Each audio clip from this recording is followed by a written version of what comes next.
How many of you have said something to your child that you wish you could take back? You're not alone. Parenting is hard work, and sometimes those little humans can push every button we've got, but it's important to remember that words have power. The things we say to our children can shape their self-esteem, their confidence, and their entire outlook on life. Today, we're going to dive deep into 8 phrases that you should never, ever say to your child. These are phrases that I hear in my office every single day, and they can have a devastating impact on a child's well-being. Now, I'm not here to make you feel guilty, but I am here to tell you that we can all do better. We're going to break down why these phrases are so harmful, and more importantly, I'm going to give you some alternative ways to communicate with your child in a way that is both effective and compassionate. Let's get started. Let's talk about the word lazy. It's a label, plain and simple, and just like any other label, it can be incredibly damaging. When you tell a child they're lazy, you're not addressing the behavior, you're attacking their character. Think about it. What does a child hear when you say, "You're so lazy"? They hear, "You're not good enough." They hear, "You're a disappointment." And those messages can stick with them for a lifetime. Now I get it. Sometimes kids don't do what they're supposed to do. They leave their clothes on the floor, they don't finish their homework, they'd rather play video games than mow the lawn. But instead of labeling them as lazy, we need to dig a little deeper. Is your child struggling in school? Are they feeling overwhelmed or anxious? Are there other things going on in their life that are impacting their behavior? These are all possibilities, and it's our job as parents to figure out what's really going on. So, the next time you're tempted to call your child lazy, stop yourself.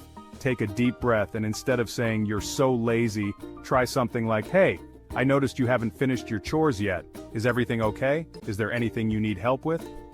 This approach shows your child that you're not attacking them, you're concerned about them. It opens up a dialogue and gives them a chance to talk to you about what's going on. And that's what being a parent is all about. Oh boy, this is a big one. We've all been there. You're at your wit's end, your child is acting up, and you blurt out, "Why can't you be more like your brother or sister?" Here's the thing. Every child is an individual. They have their own unique strengths, weaknesses, and personalities, and when you compare them to their siblings, you're essentially telling them that who they are isn't good enough. Think about how you would feel if your partner constantly compared you to someone else. It wouldn't feel so great, would it? Well, it's the same for kids. These comparisons can lead to resentment, jealousy, and low self-esteem. Instead of comparing your children, focus on their individual strengths. Celebrate their accomplishments, no matter how small they may seem.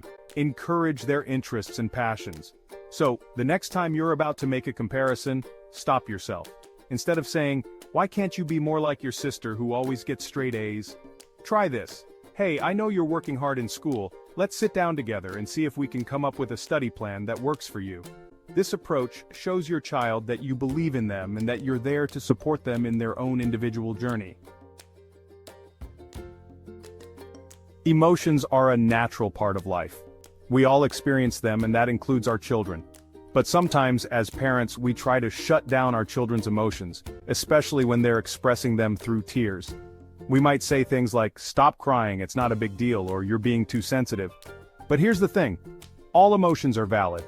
Just because we don't understand why our child is upset, doesn't mean their feelings aren't real to them. When we dismiss our children's emotions, we're sending them the message that it's not okay to feel what they're feeling. And that can lead to them bottling up their emotions, which can manifest in unhealthy ways down the road.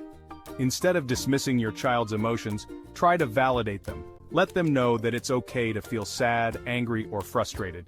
You can say something like, "I see that you're upset. It's okay to cry. Do you want to talk about it?" This approach shows your child that you're there for them, no matter what they're going through. It creates a safe space for them to express themselves and work through their emotions in a healthy way. Let's be honest, we've all used this one. You're tired, you're frustrated, and you just want your child to listen. But the truth is, "Because I said so" is just a lazy way to avoid having a real conversation. When you use this phrase, you're shutting down your child's curiosity and their desire to understand the world around them. You're also teaching them that their opinions and thoughts don't matter. Instead of resorting to, "Because I said so," try to provide your child with a reason for your request. It doesn't have to be complicated, even a simple explanation can go a long way. For example, instead of saying, "because I said so," when your child asks why they have to go to bed, you could say, "you need to go to bed so that your body can rest and recharge for tomorrow." When you get enough sleep, you're able to focus better in school and have more energy to play. This approach shows your child that you respect them and that you value their intelligence. It also helps them to understand that there are reasons behind the rules, which makes them more likely to cooperate. Sensitivity is not a weakness. In fact, it's a sign of emotional intelligence. When you tell your child they're too sensitive, you're essentially telling them that there's something wrong with them for experiencing emotions deeply. Every child is wired differently. Some children are naturally more sensitive than others, and that's okay. Instead of trying to change your child's sensitivity, embrace it. Help them to understand their emotions and teach them healthy ways to cope with them. So, the next time your child gets upset over something that you might consider small, resist the urge to say, "you're too sensitive." Instead, try saying something like, "I understand that you're feeling upset right now. It's okay to feel things deeply. Let's take a few deep breaths together and see if we can figure out how to make things better." This approach validates your child's feelings and teaches them that it's okay to ask for help when they need it. Chapter 6. You'll never be able to do that. Words have power.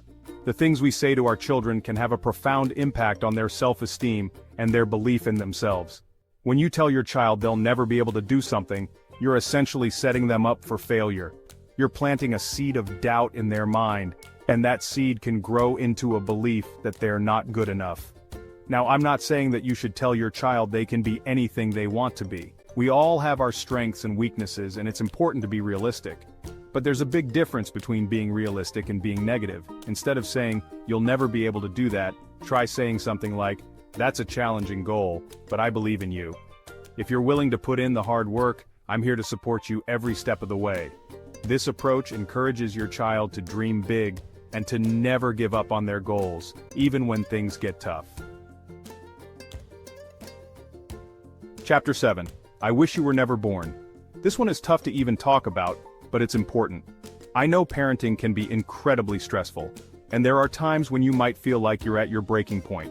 But even in those moments of extreme frustration, it's crucial to remember that words have consequences. Telling your child you wish they were never born is incredibly damaging. Those words can cut to the core of a child's being, leaving them feeling unloved, unwanted, and utterly worthless. If you're ever feeling so overwhelmed that you're having thoughts like this, please reach out for help. Talk to your partner, a friend, a family member, or a mental health professional. There is no shame in asking for help, and it could make all the difference in the world for both you and your child. Chapter 8. You're such a disappointment. Just like the phrase, "I wish you were never born," telling your child they're a disappointment is incredibly damaging.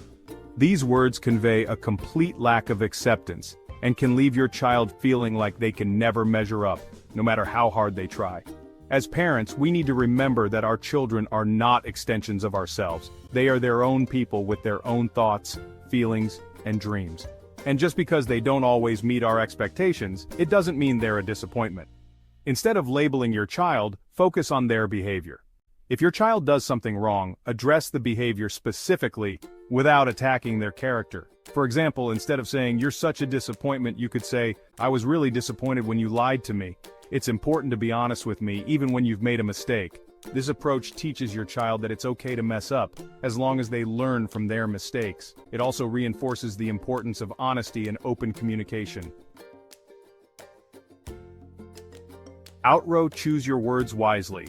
Building your child's self-esteem. Our words have incredible power. They can build our children up or tear them down.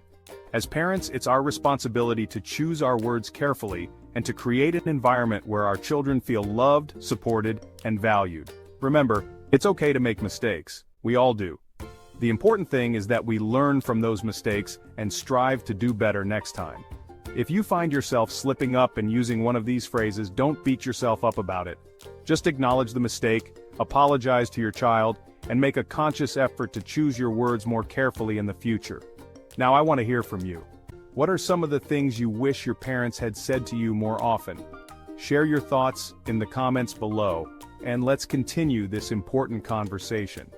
And if you're looking for more tips on positive parenting, Be sure to check out my next video, where I'll be sharing some practical strategies for building your child's self-esteem.